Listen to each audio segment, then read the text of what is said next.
Telemetry recovered. You're listening to Let's Drone Out, and you were joined by, over to my furthest corner of my room, Tonestar 1. and then next to him, PIDS. and then I'm Bright Until I Fly. Online, the Aussie favourite, he's finally back again. We haven't got rid of him. Yeah, Chipko. Yep, Hello. good old Chipko. And for once, someone who finally matters. Do you want to introduce yourself? I think you're talking to me. I'm Joshua Bardwell, and I don't have an awesome handle. I just use my name. No, that's fine, man. That's legit. And we are Shady. adding to the call.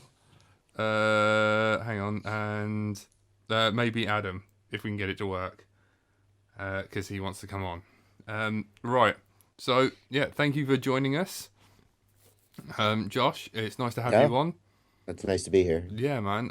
I follow you. For anyone who's not in the know, he does really informative YouTube videos, very, very full of technical and useful information. He covers things like BL Heli, talks about how like PID tuning, a lot of that. Useful, a lot of math. Yeah, and useful like little tricks like light bulbs, and to stop drawing too many amps, and if you haven't quite got your setup right, little useful things, man. What's the YouTube name? It's my first and last name, Joshua Bardwell, JOSHUABARDWELL, and I'm sure we can get that linked too, hopefully somewhere. For people who can't write real fast. But yeah, it was my YouTube channel before I started doing this kind of thing. It was just my YouTube channel where I put up, pictures of my kid. And then when I started posting black box log analysis, and apparently people were interested. So now it's pretty much what I do on that channel. And Adam should be here as well. Yeah, but I didn't want to interrupt someone mid-sentence. No, it's fine. Adam's here. Right, we're all here. Jay, you're going to do a lot of talking. I hope you got a lot of questions. Well, I've got quite a few questions about pitch tuning. I don't know if we get stuck straight into it and get our teeth into it or not. Yeah, do you want to tell everyone why you haven't been here, what's been going on, as much as you want to, or just well, a little... no, I mean, I had a you. road traffic accident where I was waiting at a T-junction after a lovely spa weekend retreat, and got smashed into the back and had a few back and neck injuries. So I've been out of action and looking after the other person in the car. But all well, I've been also flying a few things, which is good. But yeah, I'm back for the good old long haul now. So Good. Yeah. Glad you're all right. Yeah, we missed you. How many times have you been rung up by random solicitors offering to look after you so far? Numerous times, and it's already going through its own channels. But yeah, it's amazing how quick they pounce on the option to do it. I haven't been in a traffic accident, and I had 6 of those calls yesterday. That's ridiculous. Yeah, I've had a fair few of those. Right, so just before I was mentioning to Josh earlier, is it right to call you that? It doesn't really matter. Or address you by your full title? Oh, well, no, that's fine. That's fine. Right, so good old Dan Upton, who sorts us all out, and he's kind of my little technical go guy if like things are a little bit too hardcore. But he goes, "Yo, if you do get Joshua on the show, can you tell him from me? I'm a big fan of his work. Thank you for your contributions to the community with brilliantly informative videos. I especially appreciate them when I'm trying to explain something to someone. And realise, Preferably me. Yeah, and realise that you've already done a video on the subject and explains it much better than I could. And I'm often directing people to your videos/channel. Cheers, Dan." Oh. Well, thank you for that. I really appreciate it. Always good to hear a Yeah. kind word. Yeah, that's my motivation. Whenever somebody asks a question and I'm like, I know I'll make a video out of this, and that way the next 7 times somebody asks the question, I can just link the video, and eventually I won't ever have to say anything ever again. I can just link everybody to videos where I already said it. So What do you do if you've got a helpful. stray cat in your neighborhood? Right, I don't have a video for that. Not yet. Not yet. I Stray find a cat way. falls into my trap. It's on that link. Right, yeah, like I said, that used to be just my personal YouTube channel, so you can see I've raised pigs. I had sheep for a while. Where are you based? I'm in Tennessee. Fair enough. Yeah. He doesn't sound very American. Sounds more Well, Canadian. there's a lot There's a lot going on in America. A lot of wide open country. Oh man, it must be nice though, because you get way better flying weather than here. Because we must seem really miserable. I bet you've like listened to the last couple of months and you've just been, man, do I really want to go on here? That's why Jay's here, because he's so chippy. Should be called Chippy Co. Like, makes us all happier and more enthusiastic. Right. America's got Seattle too, though. You know, they've got places which are just rain. Yeah, I suppose. Right, I've got a question. Right, because I've noticed a few things on Flight Test released a video the other like yesterday, I think, and they were doing like the basic setup of a naze. So they flashed it with Clean Flight, and they said flash like set loop time to 1,200. I talked to Dan, and he said, "Look, if you're doing anything basic, you might as well set it to 1,000. Whoever's making that noise." So Dan said set it to 1,000, and though your processor won't be synced, it's still running at the same time. Myself, I know that 1,500's a bad sort of thing to run, so I go kind of in between like the 13 or something. Unlucky for some. Sometimes I go as low as 12. But then if you run Boris, you get sub 1,000 anyway. So right. And then I was watching Rotor Riot's like a little 180 build kind of thing, and they were saying about running the, you could turn a few things off and run the loop time as low as 1,200. Because right, so a little bit of backstory. I'm a technician. I work for a company called Radio C, and we build quads, and we can only do like limited tuning. So I'm in, I'm sort of like in a room. I can't like throw the quad around too much, and I want to set an optimal loop time, but I can't flash to Boris, and I just want to set a loop time that will work. So yeah, default, what can you do? I think that 1,200 loop time comes in because somewhere around 1,200, 1,300 is the lowest you can go on standard Clean Flight on an F1 board, like a Naze, without, then that's just as fast as it can go. But I think what I used to do before I was running Betaflight and we got all this acceleration and stuff is I would run a 2,000 loop time. I mean, in general, the faster you run, the better. It's going to change where your the aliasing happens. I have a video on aliasing on my channel. If anybody wants to understand, I'm not going to go into that. No, just explain it a little bit. Just touch on it. So alias, there's a concept called the Nyquist frequency or the Nyquist limit, which basically means that if you're sampling at, say, 2,000 hertz, then any frequency below 1,000 hertz is going to be captured perfectly. Okay. And anything above 1,000 hertz is going to be distorted by something called aliasing. And it's going to basically show up in your lower frequency. So if you're sampling at 2,000 hertz, your Nyquist limit is 1,000. And if you have a frequency at, say, 1,010 hertz, you're going to have a 10 hertz basically subtracted out. A 10 hertz like fake frequency in your data that's not really there, and it's going to confuse your PID controller. Yeah. So the faster you sample, the higher your Nyquist limit, and the less aliasing there's going to be. But I mean, I think there's a little bit of a law of diminishing returns, and I always just used to set it to 2,000. It's a safe.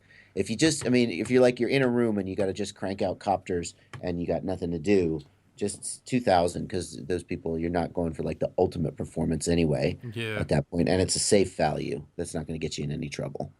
Oh, thanks, man. Yeah. There you go. Yeah, hey. but even better would be to run Betaflight. Yeah. And then take advantage of all that wonderfulness. But that may not be the easiest thing from the perspective of newbies making it work. Yeah, right. Trying to learn like nose in, and it's just going at them like full pitch, and then you've got. Have you? Yeah, because have you ever heard of like Oscar Lang's blog? I think you'd be great on there. He's now got a new forum and stuff, and I think maybe you should contact him and see whether you can put a few things on there as well, because that's the other thing. I wondered, do you want to start a fight? What do you think? PPM? Do you reckon it's analog or digital? I'm firmly on analog. He's awesome. His place is great. Yeah. I make a lot of videos, and he more makes blog posts. But he has a lot of technical information. He's really good. Yeah, and he explains it pretty well. What's up? I say good old Oscar. Yeah, we get to fly with him. It's pretty cool. Oh, really? He's out there. That's cool. Yeah. He's near. Yeah, 10 miles down the road. Yeah, like literally, he's like a couple of streets away. But yeah, he's such a good guy. What else have I? Yeah, analog or digital? Answer me. Digital with an acceptably high sampling rate. Okay. You'll never know the difference. Traitor. Okay. Jay? Well, as a caveat, you have to have an acceptably high sampling rate. Yeah. Jay, what's your take? Analog or digital? I don't know. I'd probably go on the side of digital, but again, You're it all probably wouldn't traitors. affect me. Me. If I just tuned in, I think you're talking about records.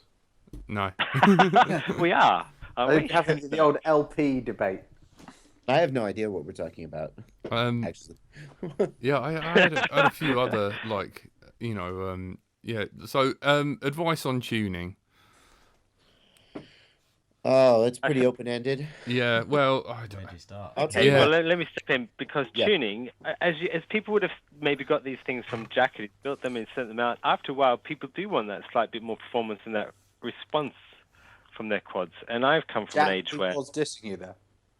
I would essentially search for PIDS that would work on a frame roughly the same size, roughly the same motors and everything. And after a while, I'd maybe find some that would work. But I always felt I was cheating, and it's not really the right way to do it. But it's only the way that I've done it, and a lot of people have, because it's still an art form to actually get these things to fly. It's very, very hard. Yeah, it is, because, some people go with a black box method, some people just kind of feel it out.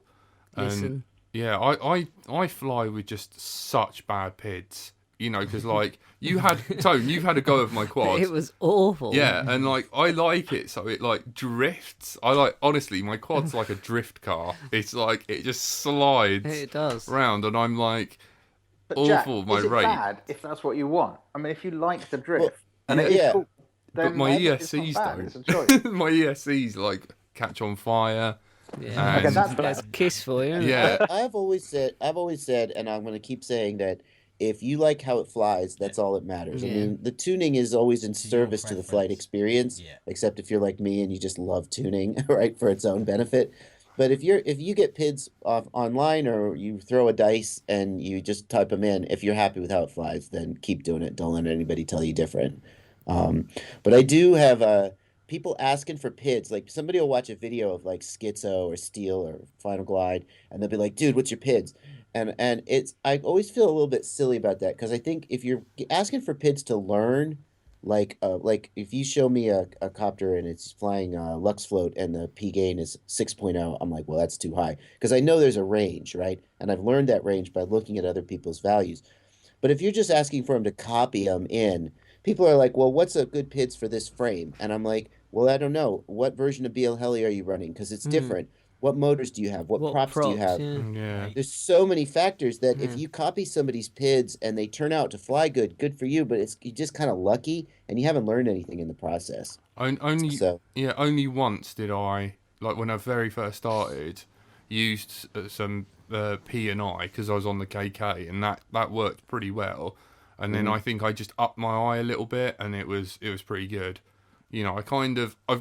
I've got down the old school method of tuning, but the new sort of, smoothing out the in between the P and the I with the D. I never know. I almost always leave the D alone, and then I find myself trying to correct little bits, and it's just not doing it. I've never felt that sort of on rails feel like you have. Brad What has his I- own what ways. I've- What I've heard, Josh, I don't know if you got any comment on it. He's but probably going to take you down. He's probably going to be like, "Yo, I'm going to drop school your you." Ds, drop your D to 0, Bradders loves the D. up your Ps until you get isolation, drop the P down till the isolation calms down. Yeah. Play with your eye slightly, and then bring your D. Yeah, Always. that's basically right. I think you need to start your tuning with your I and D relatively Down. low, Yeah. especially D, because if your D is way off, it's going to we are change the talking way the about P. beta You're not going to be flight able as to well dial in before P anyone gets correctly. confused. So turn D basically off, Yeah. 0 to 5 is what I suggest, and then tune P and you can look for oscillations on P, and then I use a guideline of maybe 65% of the oscillation point, which sounds way lower than most people like to run it, but you'd be especially surprised. with G-Tune. Have you seen some of the things that G-Tune come out with for P? I'm not a fan of G-Tune. What the hell? Well, half the time it doesn't work at all. Kill it so with fire. it's kind of a coin toss. And then the rest of the time, I don't know. I don't feel like it. I mean, I feel like if you just gave a little effort, maybe this is not true for everyone, you could probably, G-Tune is going to get you like to 75% of your good tune, maybe 80%.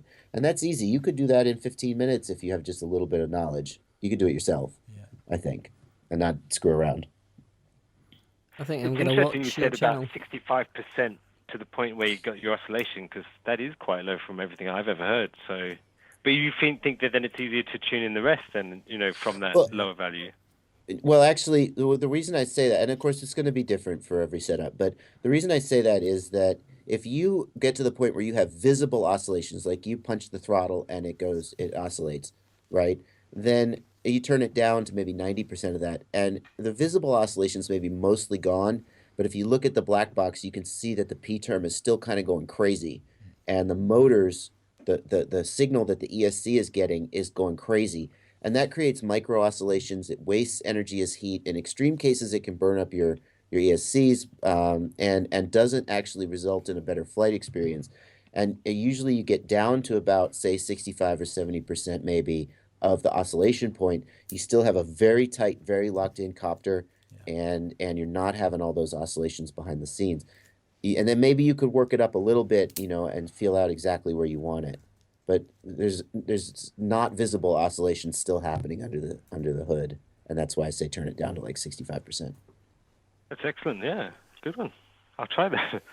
I'm just going to be replaying this episode over and over and being like, take it in. It's like hanging out with Yoda, isn't it? Like the PID. Does iTunes do a transcript when you upload it? Like with YouTube, that does a sort of automatic transcript, and it's appalling. Like it's always I think the funniest. I was at the UK drone show, and you weren't with us, but we went to this pub, and Adam was there with me, and Dominic Clifton was on the dance floor, and Thomas Greer just goes, What? "Oh my God, Dom Clifton's dancing!" Oh, and then where's he just the video? There was no video, and then because he goes, "I wonder if he's tuned his PIDS for that," and we just died. Like for the next 20 minutes, we were crying. It's just like, oh God. Now, Jack did something else at that bar. No, I've already done that. I know, but it is still funny. Yeah. What else? Have you, Josh? Your channel reminds me of something. iForce 2. Have you ever heard of him? No. Because I would love to recommend you. Because if you guys sort of joined forces, I think you guys could take over the world basically. Because you and him are kind of the similar, but he's only just got into BL Heli, but he's got some fantastic kind of builds and that. But you don't really cover your builds that much, cause I hardly ever see you do any scratch builds. Where did you come from? How did you get into the hobby? That sort of stuff. Yeah, That's what I want to know. Yeah, I built my first. It was a flight test electro hub. Hey. Oh man, August. I had the wooden original from that. Yeah, with the poplar booms. Yeah, man. Oh my God. That was in August of 2014, and then I got my first 250 in maybe a year ago. I guess I didn't look it up, but maybe a year ago. I don't do a super lot of builds. I kind of have had I've got 3 builds I'm working on now, and I'll be sort of posting about them. But I've had a kind of a philosophy of I just want to get this one really, I don't want to just buy a new, the guy who owns 57 guitars but can't play. Yeah. Right? I kind of don't want to be that guy. I mean, if you like building copters, I'm not trying to be judgmental. You can but fly. I kind of want to just get good at flying this one copter. Yeah. Before I started branching out. Yeah, because I basically want to get into tuning. I've always kind of shied away from it a bit, and I kind of just learned to work with my crummy tuning, and because I think I'm more into acro flying, and you kind of need a good tune for that. But like racing wise, I struggled like to make good corrections and stuff, and I was kind of every time I'd get somewhere, I'd break my quad so badly because I was running a ZMR for ages, and it would just, I changed the arms, and then when I broke them, I couldn't get hold of them anymore. So I've kind of never, and I kind of want to just set myself the challenge of being able to tune a quad well enough so that the KISS 18 ESCs don't explode on me, because I ran into I was with you, Jay, at the UAV thing. What was it called again? I can't remember the exact name of the one at the Excel earlier. Yeah, we went. Yeah, commercial UAV show. It was. It's a good YouTube channel. I posted the link in the description channel. If you don't mind checking that out, Josh, I think you'll like that. I posted it in the chat as well. And I ran into this guy, and I was like, looking at he had like a little mini 180, and it was probably some sort of diatone. I was just like, don't you find these explode on you? Because like every KISS ESC I've had just in flames in seconds, because it's kind of like an in thing. You hear me say all the time, don't be on fire, because I'm constantly on fire. Yeah. And the guy just said to me, no, if you get your tune really well, they run, and I really like the feel of KISS ESCs. KISS are coming back though, aren't they, with their new 32-bit chips or whatever it is. Yeah. They're meant to be the nuts. Yeah, and they have the new 24. That's it, 24s. Yeah. The 24s have the telemetry built in that talks to the KISS flight controller and does current sensing and RPM readouts, and it's that whole setup is really, really well integrated and really cool. It just costs so much money all the time. Well, right. Yeah, because we change stuff every 5 minutes, don't we? Yeah, I mean, speaking of which, Tone, you're gonna love Joshua, because you're running the infamous Naze 32. What Rev? The blow Rev up, 5. fall out of sky, Rev 6. Yeah, Rev 6, and he's just getting oscillations he can't get rid of. No, and I think you've created some sort of war where everyone's slagging off the Rev 6 now, and I solely blame you, Josh. And I was just repeating something that I heard it first from Moto over on the Cyclone thread, and he was talking about why he selected the chip that he put on his new board, and he actually slagged off it's the 6500 chip, I think it is. Yeah. That's on the Naze 32 Rev 6, and I started looking at it and going, well, that's interesting. And then I did a rundown of the flight controllers, all the ones on the market, though, the big ones anyway. And one of the things I said was, well, look, basically there's so much choice out there. There's no reason to take a chance that this chip is going to work worse, because you don't have to settle. And I think that kind of got interpreted into that this chip was bad and worthless and should be rejected. And then, so I guess people are listening. Yeah, because I now Time Cop stopped making the Rev 5. There's almost like a non-reliable board. Yeah, there's nothing out there, is there? Yeah, because like the SB3, I run it. I really like that board. I can get over like the headers that he's used, the plastic, what are they, JST connectors or something? Micro things. I can get over that because it's a couple of UART ports. The only one you have to really deal with is the one for your receiver, which is, it's a little bit of a pain in the ass, but you know what, I can live with it. And that's fine, but, the manufacturing issues on it, to begin with, there's a lot of clone boards out for everyone else now. Hundreds of them out there. Yeah, like the Tornado is a pretty good board, but you've kind of got to, you've got to modify your headers for your motor pin, so they're only 2 wide, so there's no center pin. You've got to add a Palulu.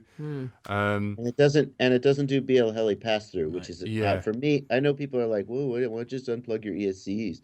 But it's really a deal breaker for me. Yeah, we all want that, don't we? Because it's easy. Yeah, I mean, also, do you want another question? I saw in Flight Test they set their maximum throttle to 2,000. Yeah, you should always set it to 1,000, 2,000 on BL heli. You reckon? Obviously, if the ESCs are cool, but what do you think that, Josh? 1,000, 2,000?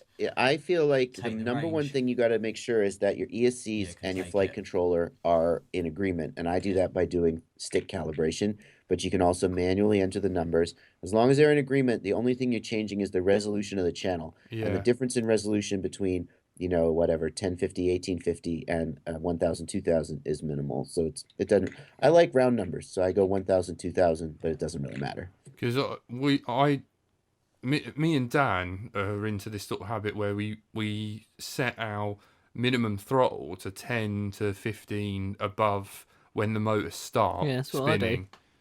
And Yep. apparently it's got nothing to do with No, that. it's It's to do different. with the parameters of the BL heli, the Well, uh, but don't PPM confuse. Yeah. So, and this is a topic I could Yeah. talk about a lot. I made a half-hour long He's going to video. kick off. That's Uh, it. I've but done don't- it.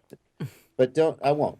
No, 'cause come on, please. That's Don't why you're confuse here. there's the input side and the output side of the flight controller. Yep. And the parameters in Clean Flight are really poorly named because it's really easy to confuse them.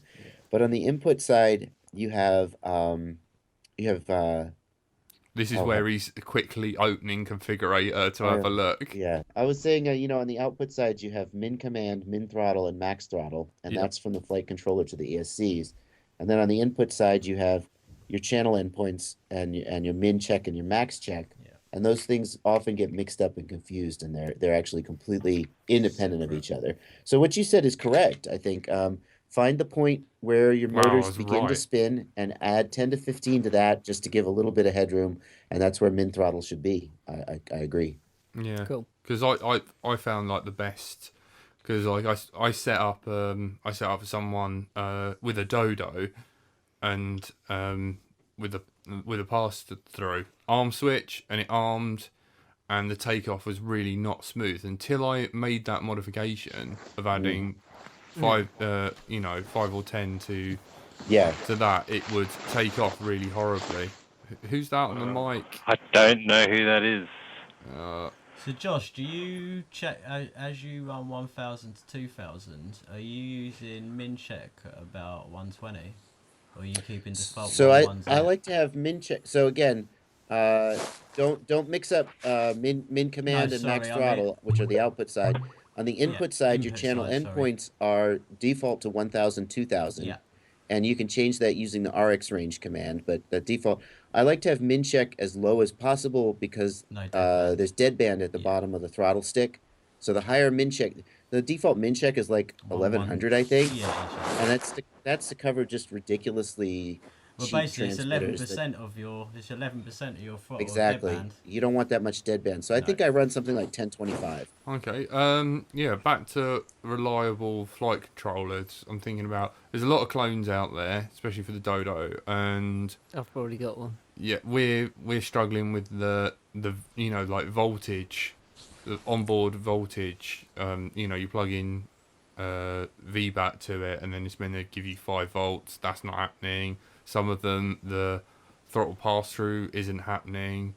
Dominic has released a new SP3 Mini. Lumineer's new board. I don't know much about that. I don't what think about it's got you pass two? through.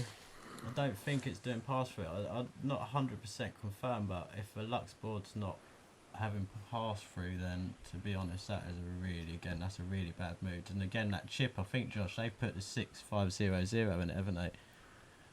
It does have the 6500. Yeah, which is and noisy. So it's still debatable whether that is actually going to have a negative flight performance effect. Yeah. I actually have a Lux that I'm putting in this latest build that I'm doing, that I'm going to be doing some testing on and seeing, what I can come up with. Is there pass through? Do you what's know? that? Is there pass through? Do you know?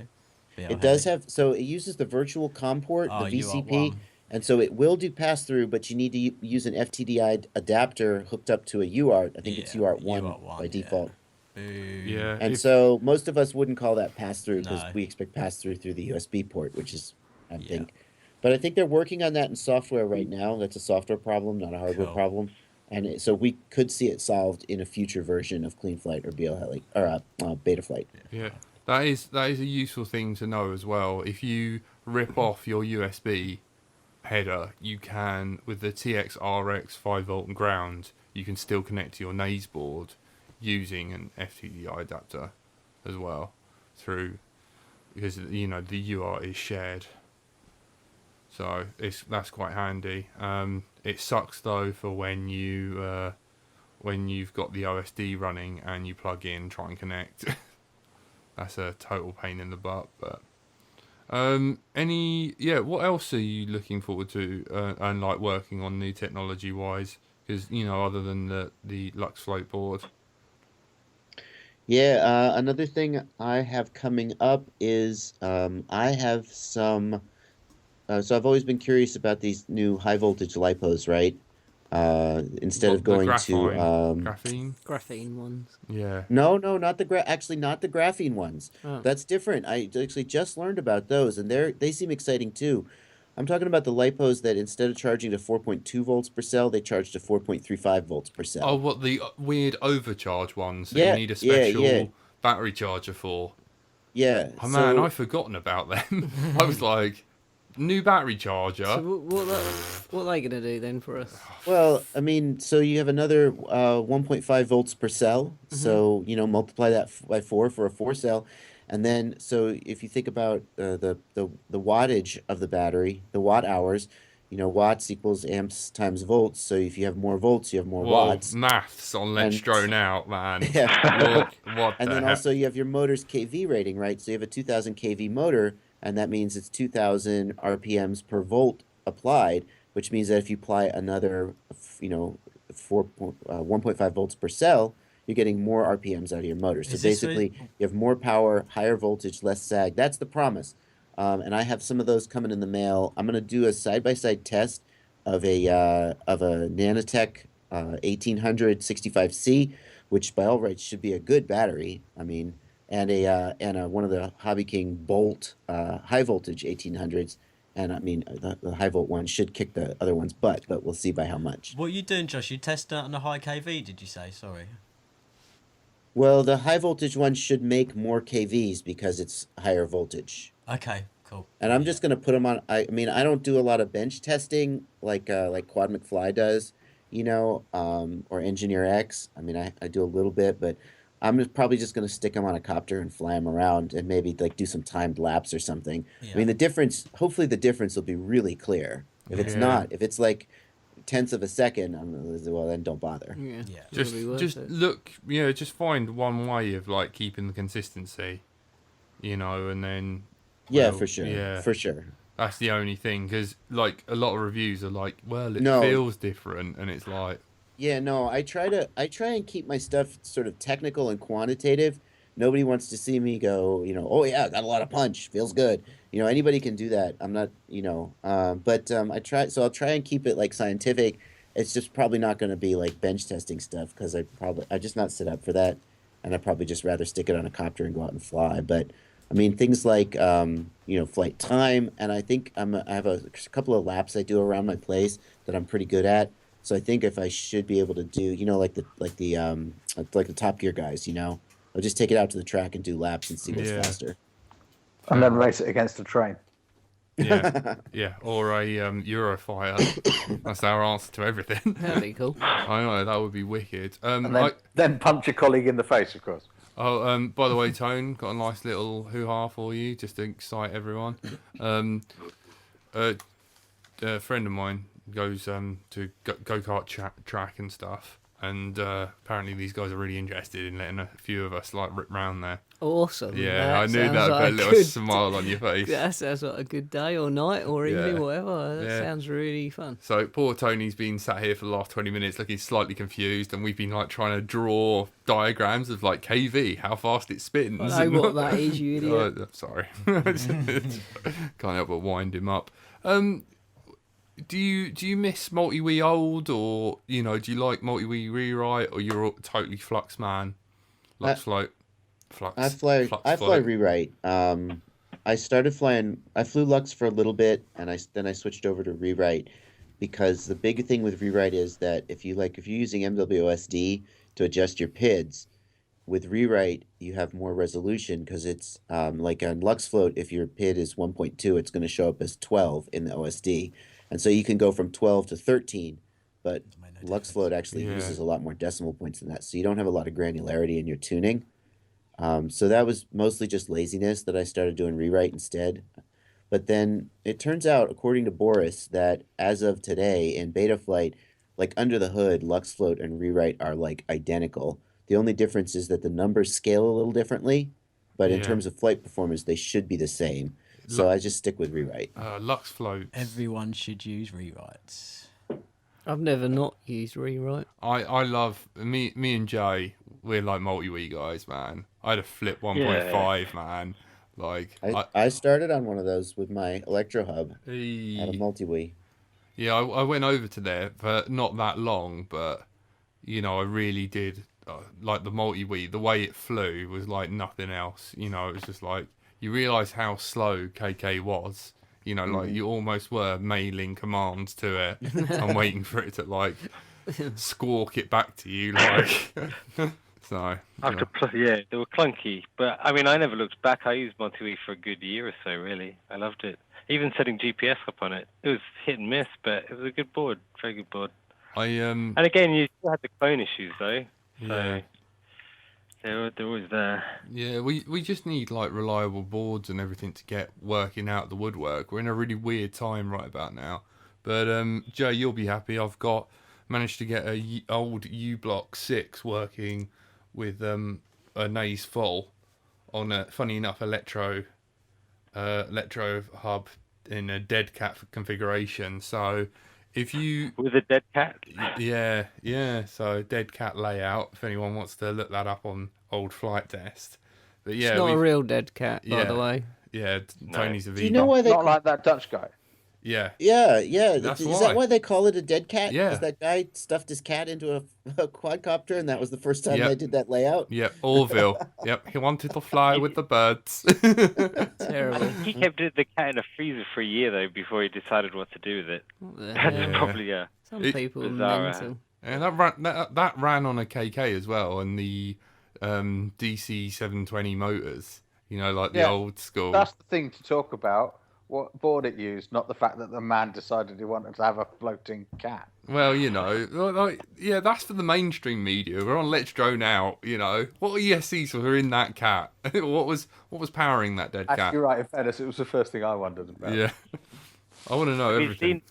Did you see the ostrich that he did? Indoor, by the way, Chris. No. I've seen the little tricopter rat. Well, they had both of them at a TV show pilot up in Manchester, and I've seen all the flesh fly it. But this ostrich, where the head actually gets attached on, it's a surreal experience to see it getting put together before it flies.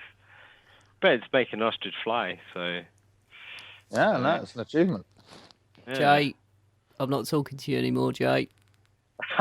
I'm just saying what I You're supposed to be on my side. I don't agree with it necessarily. If it died of the natural causes, then it's. Well, when you go, we're going to fly you around then, Jay, if that's all right. No, if I go with natural causes, yeah. Just to piss Fabby off, I'm going to go down this route. Tricopter? Josh, you ever flown one? I have never flown a tricopter, and I will tell you, and I feel bad about this because I got into RC multi-rotors about the same time David Vingestal was on flight test, and I have a real soft spot for David Vingestal. But he flies tricopters, and he loves tricopters, and I saw one of his videos he released, which was like a highlight reel, and the tricopter looked like it was flying terrible. It had yaw wobbles all over the place, like the servo was hunting. And I just thought, in this day and age, I mean, it used to be if you wanted yaw performance, you got a tricopter, because we didn't have good ESCs with good braking and all that stuff. And quadcopter yaw performance was terrible. And in this day and age, when we have such good yaw performance out of quadcopters, I just don't know why anybody would fly a tri unless you just love it. So I feel Jack, bad. Want to talk to us about your tri? Well, I'm gonna. I've done it. I now. need to know. Was it the Norway one where he's like flipping down a mountain and stuff? The small. Yes, that was. I think that was the one. Yeah. And I'm watching it and going, I want to love this because I like David. I think he's cool, but the flight performance just looked terrible to Right. me. So everyone chill the out. All right. That was the mini tricopter when it first come out, and as you know, tricopter code is always slower than quadcopters because everyone's running quads and the 250s, Right. and he was basically the first. Games on a Mac. Yeah, the first person to make a mini tricopter. So now we've got something called we've got a fork in the Cleanflight. It uses Boris B's filters and hex, but it's called Tri-Float, and we're doing little things like running our servos on higher voltage. Who's that noise? Adam, is that you? What? Yeah, noise. Yeah, Adam eating crisps or something. So Adam noisy. doesn't have any crisps. Adam would really like some crisps. Is Adam rummaging in the bag? Yeah. Moving around, headphones or something. Anyway, you've really upset.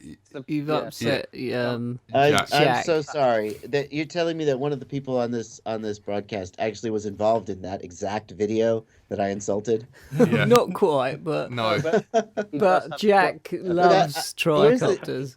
Here's what I can say is, this is what I said when I watched the video. I said either this is the best it can do and it's just bad, or the video was released prematurely and it should have been held back until it was tuned up a little bit. He just didn't. Yeah, he put up a post saying, "Look, it's not.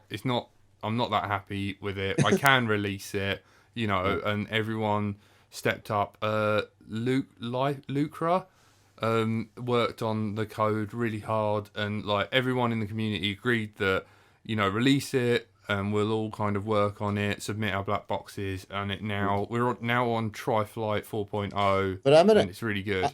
I'm gonna throw it back to you then. So here's my question back to you: is since yaw performance is so good on many quadcopters and multi-rotors now, why fly a tricopter? Sell me on a tricopter. What's awesome about them?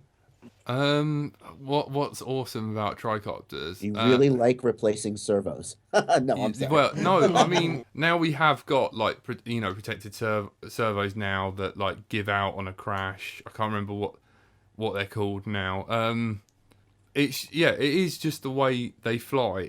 They're more sort of like a plane, would you say? I'd probably like them, wouldn't I? Yeah, because I like that glidey, swishy. Yeah, they're quite swooshy and that. And I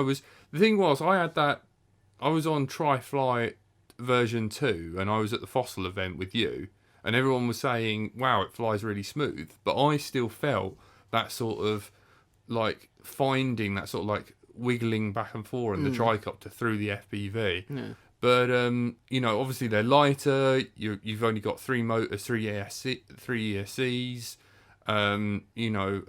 You've got something called like tail tune now, and they flip kind of differently. They act really differently, and they're not on this sort of like pivoty kind of plate way. You can really sort of like bank them in and stuff. Now. You have to let me have a go, Jack. Yeah, please do. Like I've got it sorted now. It is just different, and when you get them going and tilting forwards, it's scary because they're harder to stop. Okay. They just go. They're like they're I'm not worried about that because you sure. Yeah. It's a commitment. Like you kind of commit to fly with a tricopter. And I don't know. It's just like all the adrenaline of getting behind a crashing aircraft. It's on a rocket. Really, it really is. Like it's not. It's different. I think the orientation of a tricopter line of sight is pretty good compared to a quad, because it's easier to lose orientation of a quad with no lights than it is a tricopter. So I think that's the other aspect. You're talking about flying line of sight.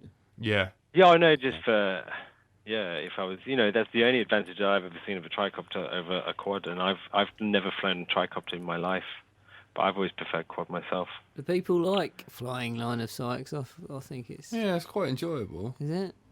Yeah. I can't do it. I can't do it either. One of those two. Same as me, Josh. I can hover and I can fly figure eights and very, very basic. My problem is that if it gets far enough away, I just lose. I cannot keep orientation. And I've tried colored props, and I've tried lights, and I've tried all kinds of things. I just can't do it. It's something in my brain. I can't do it, and I don't find it enjoyable. Well, there's that. Yeah. I mean, for mini quads, no, don't bother with line of sight. You can't tell. They're just a little dot in the horizon. They're not designed, I can only just about do it with my Phantom. Yeah, and you've seen it so much. You need to keep even the really big pro gigs. The ones like you say, the Phantom or the Inspire lights. They're impossible to see as soon as you get 200 meters away. No, it's crazy. Not that you should be flying any further in this country. Also, what helps is staying with the forward momentum. There's a guy who's got a video on YouTube. I think I posted it in the useful, and it's basically you keep moving forward, and then like yaw and roll to one side, and then as soon as it starts moving on that way, then you know what direction it is. So you kind of like bank off.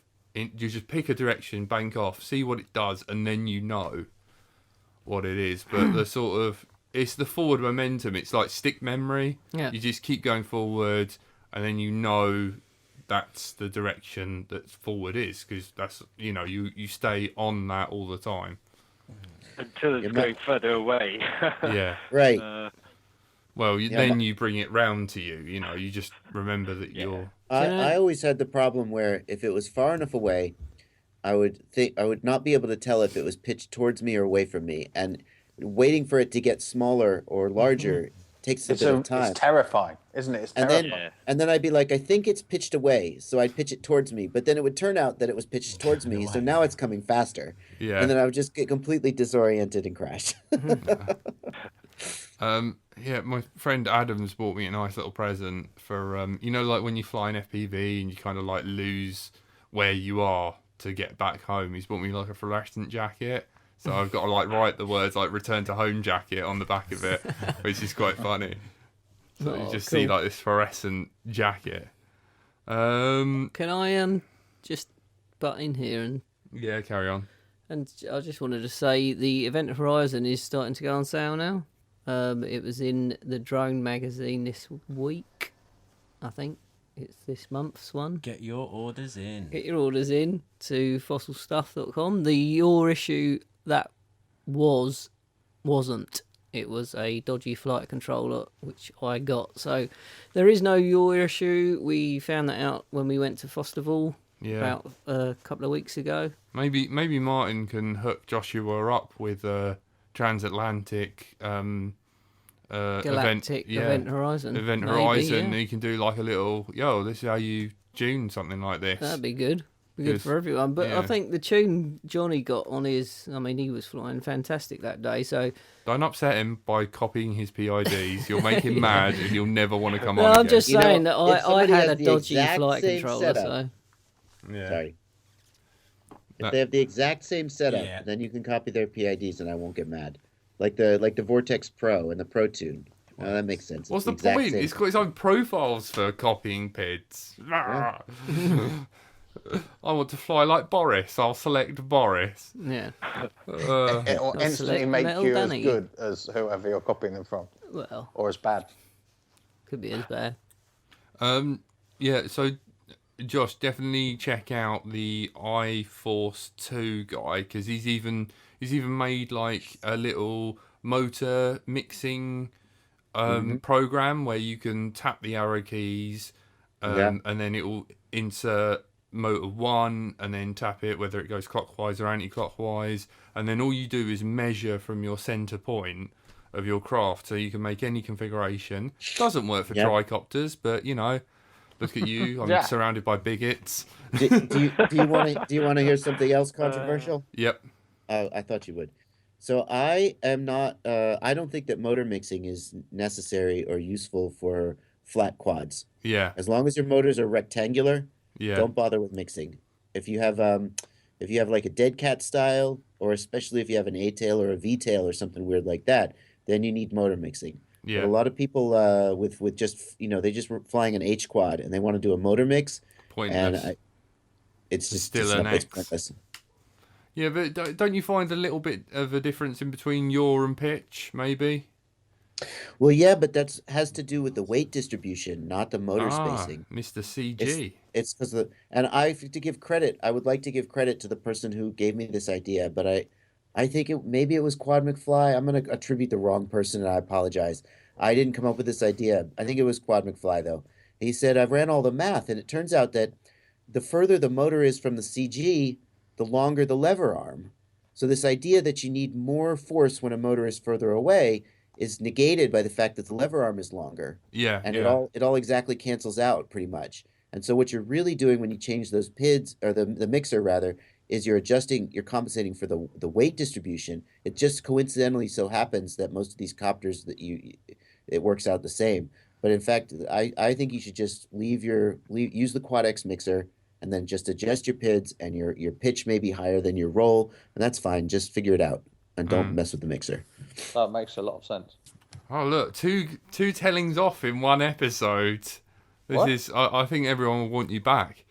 Just put me in my place. If I wasn't a tricopter bigot. Yeah, that's it. Yeah, you'd be all right. I'm going to get that on a t-shirt. Tricopter bigot. Yeah, that's it. A picture of a tricopter with a big slash through it. Yeah, that's it. Yeah. No, I'll convert you, man, honestly. I look forward to it. I'd love to fly. Yeah. Do you want me to send you a servo? Because I will. That's all it will take. I do own servos. I used to fly fixed wing. I say used to. I mean, technically, I still own fixed wings. I just never fly them because I'm always too busy Traitor Boy Jack's gonna start flying fixed wings. Well, I'm gonna make a wing with Dan. Yeah, me and Dan, bromance, wingmance. Right, shall we wrap up? So, can I just say another Event Horizon thing? Oh. The first 20 are going to come with flight controllers and cams. So, if you want to order now, do it, because you get them 2 bits free for the first 20. Okay. And, we've all rushed to order them. That's why it's all gone silent. Right, thank you for tuning in to Let's Drone Out. I've been joined by, in my far corner, Tone Star 1. Next to him, That is insightful little nuggets in and there. On the interwebs, the happy-go-lucky, splitey, well, everyone knows. Come on, Chip. Chipko, yeah. Yeah. And Mr. I Write Books, the guide to absolutely everything. Thank you, Adam. Adam Juniper. And I'm assuming with me. My next book is in Amazon now, by the way, since we're plugging stuff. Do it, man. And I'm the tricopter fag, Jack. Bright until I fly. I love you, David. You said it. Tricopters forever. Let's drone out. And thanks, Josh. Yep. Thank you guys for having me. Yep. Thanks, Joe. No worries. Will you be back? Did you have fun? Thank you. Will you be back? Did you have fun? Oh, yeah. Yeah. You know, I love to talk. My wife loves that I have this channel now, so I can talk to all you guys on the internet instead of boring her. So yeah. I think you've made some friends though. Definitely, the chat's loving you. Great show. I've learnt so much. Yep, loads of stuff, man. So you're very welcome back. I want you coming back, crawling back, being like, I'm sorry about tricopters. I am converted. They're awesome. So if you want to come back, get some tricopter action. Thank you. You've been listening to Let's Drone Out. Keep flying. We're out. Take care. Thanks, guys. Telemetry lost. Metry lost. Metry lost. Metry lost. Metry lost. Metry lost.